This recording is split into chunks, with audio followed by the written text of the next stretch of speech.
Do you really think the country that built an airport with facial recognition boarding, real-time baggage tracking, and enough runway capacity to land a jet every 45 seconds is the same country Europeans have been mocking for having no real infrastructure? Because that is exactly the myth that started cracking the moment a group of European travelers walked into one of America's newest mega terminals during the World Cup 2026 buildup, expecting delays and instead finding themselves standing in front of screens that told them their gate, their walk time, and their coffee order before they even asked.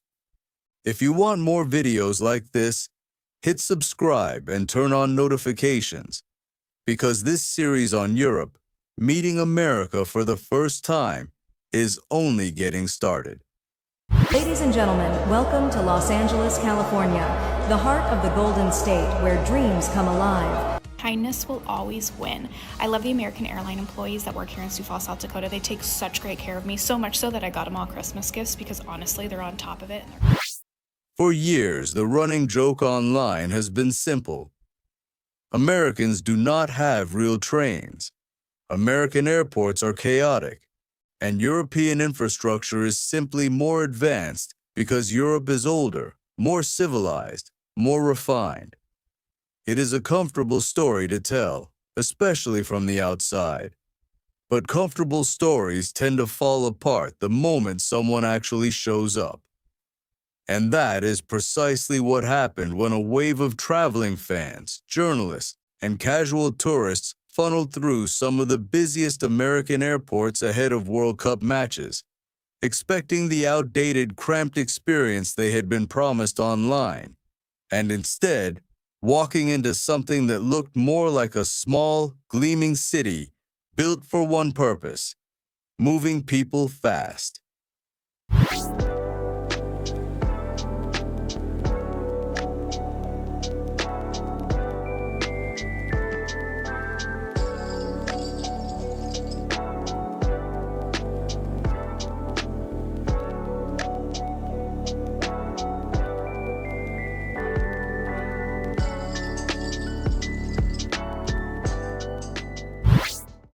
The hospitality part of this story usually starts small, and that is exactly why it lands so hard.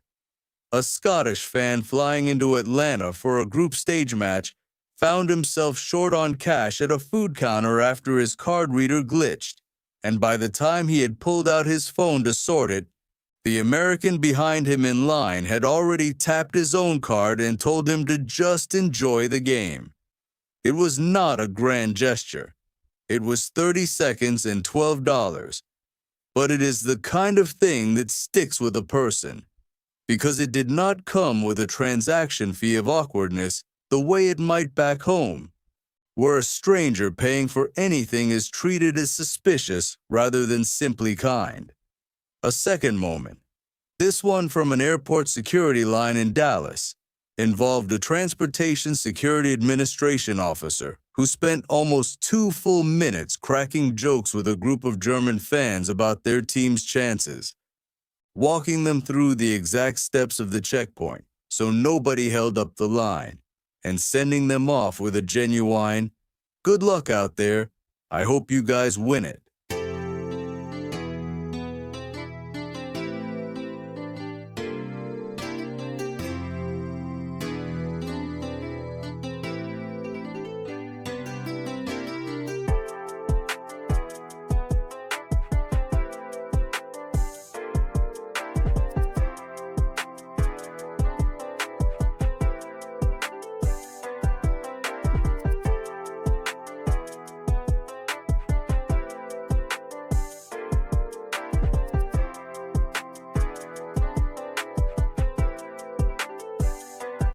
For visitors used to security lines being treated as adversarial checkpoints where the goal is silence and compliance, an officer treating the process like a conversation between two people who both just want the day to go smoothly was, by several accounts shared afterward on social media, the single most disarming 5 minutes of their entire trip. Then there is the shopkeeper pattern, which shows up again in traveler accounts. A Dutch couple wandering into a small convenience store near their hotel to grab water and snacks ended up in a 20-minute conversation with the owner about his own trip to Amsterdam a decade earlier, and left with a free bag of chips for the road that neither of them had asked for.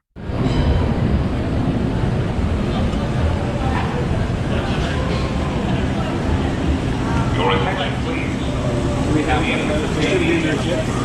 all passengers hold their bags. A family from northern England, overwhelmed after a long layover, mentioned to a diner waitress that it was their daughter's birthday and came back from the bathroom to find the entire table singing along with a slice of pie the kitchen had comped without being asked. None of these moments are engineered. That is the point. In a culture where small talk with strangers is normal rather than suspicious, warmth becomes the default setting rather than the exception.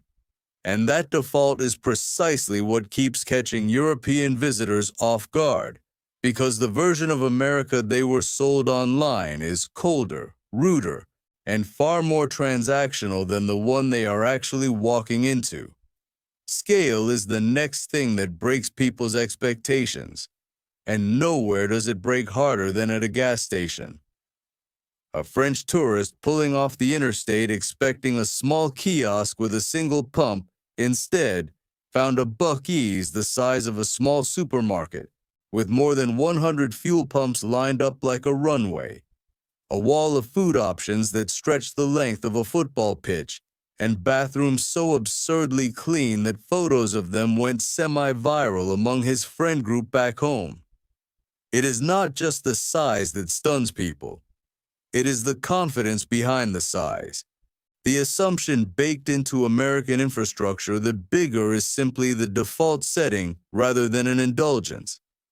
That same jaw drop follows people into American supermarkets, where a Swedish visitor describes standing in the cereal aisle for nearly 10 minutes just trying to process the sheer number of options in front of her, compared to the 4 or 5 choices she was used to seeing on a shelf back home. Portion sizes tell the same story. A steak dinner ordered by a British fan arrived looking, in his own later description online, less like a single meal and more like enough food for 2 full days back in Manchester. Trucks add another layer entirely. A group of visiting fans from the Netherlands stood next to a fully loaded American pickup truck in a stadium parking lot and joked that the vehicle alone was roughly the size of their entire flat back home, wheels included. Would you rather live somewhere with smaller, more efficient infrastructure built for density, or somewhere built entirely around space, speed, and abundance, even if it costs more to maintain? Because that tension between efficient minimalism and confident abundance is exactly what keeps showing up in traveler reactions to American highways too, where 12-lane interstates stretch toward the horizon in a way that a 2-lane European motorway simply cannot compete with in terms of raw physical presence, whatever you think about efficiency. Stadiums built for the World Cup carried this same theme into the tournament itself. Venues holding 80,000 or more fans, wrapped in retractable roofs, climate-controlled concourses, and video boards the size of small buildings, left more than one European broadcaster on air, visibly searching for a comparison back home and coming up empty.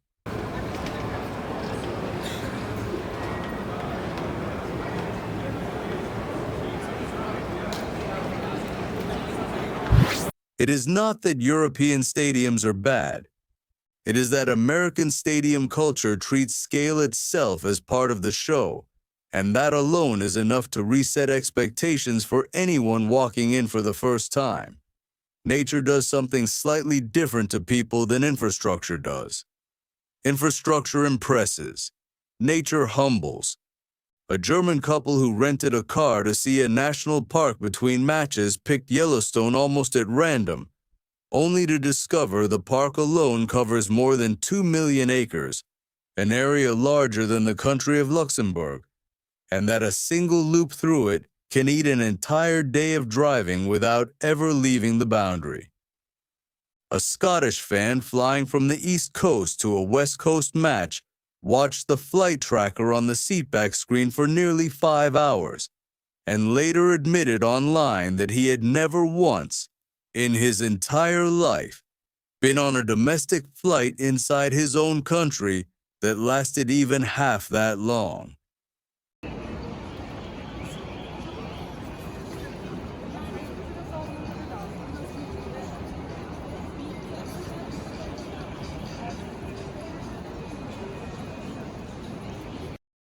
Time zones do a version of the same work. A French visitor calling home after a late match realized the person on the other end of the line was already eating breakfast the next day, a 6-hour gap that exists entirely within the borders of a single nation, something that simply has no equivalent anywhere in Western Europe. The Great Lakes carry their own quiet shock value too, with visitors standing on the shore of Lake Michigan remarking that it looks and feels like an ocean, complete with waves and a horizon with no opposite shore in sight, despite technically being landlocked fresh water. And wildlife rounds out the picture, with a Dutch family driving through a park in the Rockies suddenly finding themselves stopped in traffic, not because of construction or an accident, but because a herd of elk had simply decided to cross the road whenever it felt like it. Safety is where the biggest gap between expectation and experience tends to show up, because it is the one area where European visitors arrive with the most baggage, most of it built from headlines rather than lived experience. A Swedish fan walking through downtown Los Angeles at 11 at night before a late match described feeling, in his own words shared afterward online, considerably safer than he expected based on what he had read before the trip, largely because of how visible and how relaxed the police presence felt compared to the tense, heavily armed security he had anticipated.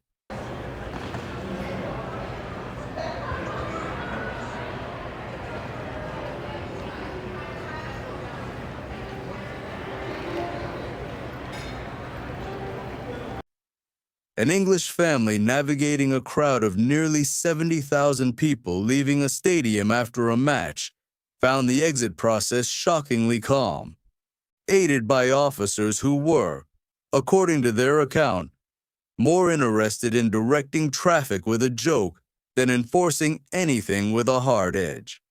That pattern repeats itself at the security checkpoint level too, where a Belgian tourist noted that the officers he interacted with across 3 different cities all seemed to share the same instinct, treating a nervous first-time visitor with patience rather than suspicion.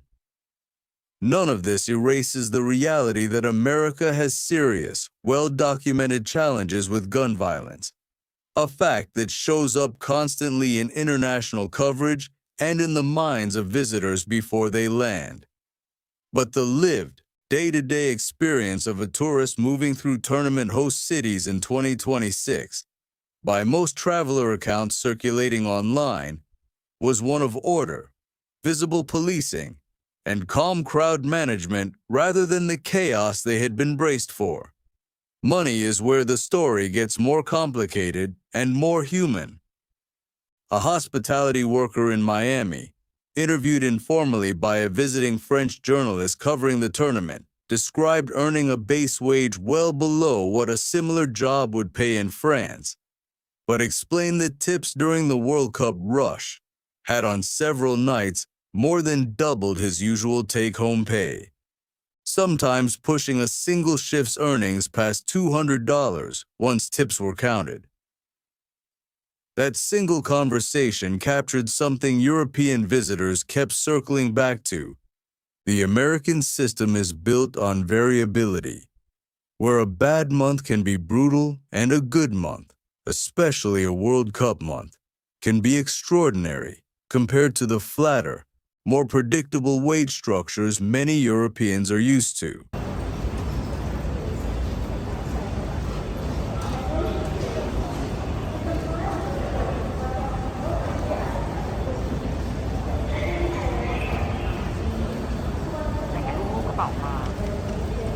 Housing told a similar two-sided story. A young American couple interviewed near one of the host cities described buying their first home in a mid-sized suburb for a price that, once converted, was less than half of what a similar-sized home would cost in most major European capitals, even after accounting for higher property taxes and the added cost of private health insurance that comes bundled with American home ownership in a way it simply does not in most of Europe. Healthcare remained the one clear sticking point in almost every European traveler's account, with more than one visitor expressing genuine shock at the price of a routine urgent care visit for a minor injury sustained during tournament festivities. A bill that would have cost nothing at the point of service back home. Would you rather have lower guaranteed wages with free healthcare and higher taxes, or higher upside earning potential with the risk and cost that comes with it? That is the exact tension sitting underneath almost every economic conversation these tourists had. Patriotism is the emotional thread that ties all of this together, and it is often the part that surprises visitors the most, because it does not read as aggressive the way they expected. A Dutch fan walking through a small town before a watch party described flags on what felt like every third house, not as a political statement, but as simple, unself-conscious pride. The kind that would read as unusual or even uncomfortable in most European neighborhoods. The national anthem moment before matches drew its own reaction, with more than one European broadcaster noting on air that the crowd's volume and visible emotion during the anthem felt closer to a religious moment than a pre-game formality.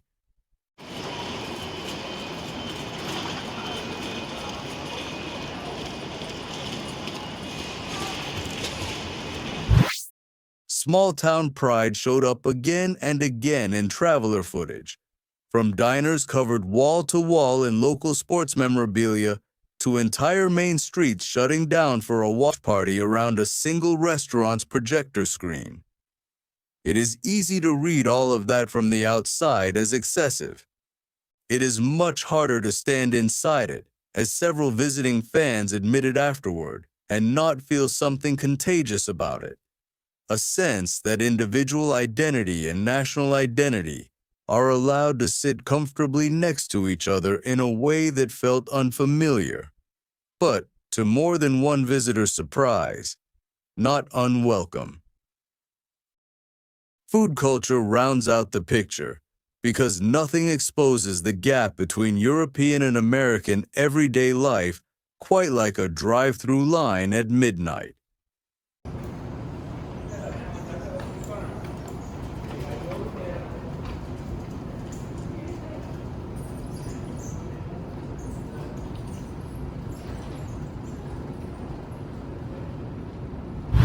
A Belgian visitor stood in stunned silence, according to his own account afterward, watching a single fast food location process what felt like a car every 15 seconds without a single order getting mixed up.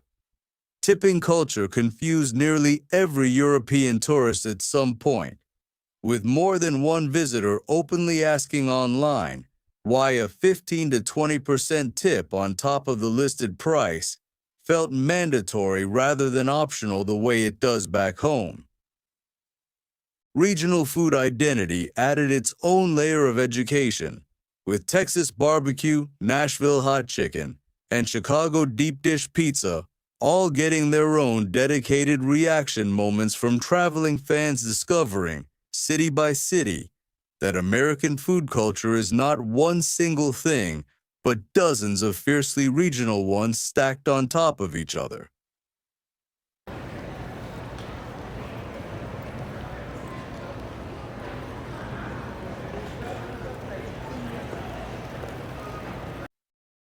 By the time most of these travelers boarded their flights home, the tone of their commentary had shifted noticeably from the skepticism they arrived with.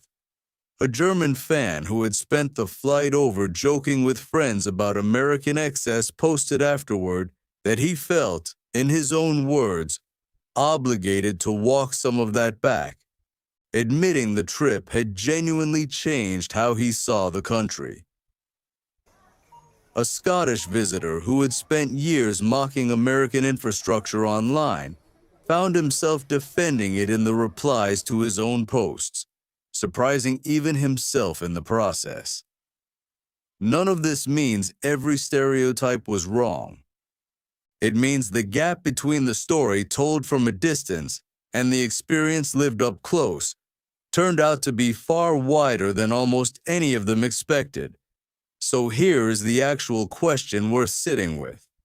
Would you rather live in a system built around density, predictability, and a smaller footprint, or one built around scale, risk, and abundance?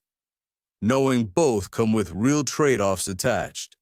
There is no clean answer, and that is exactly why this comparison keeps generating so much conversation every time a new wave of travelers crosses the Atlantic and comes back changed. If this kind of cultural contrast interests you, like this video, share it with someone who loves debating this exact topic, and subscribe with notifications turned on so you catch the next one in this series the moment it goes up. Before we close out, a quick and honest note. This video is a compilation built from public social media reactions, traveler vlogs, news coverage, and general commentary around the 2026 World Cup travel season, put together for entertainment and discussion purposes. It is not a scientific survey of either continent. It does not represent the full social reality or official policy of any country mentioned, and individual experiences shared here should be understood as illustrative anecdotes rather than universal truths. The channel is not responsible for any decisions made based on this video, and viewers are always encouraged to seek out multiple sources and form their own view.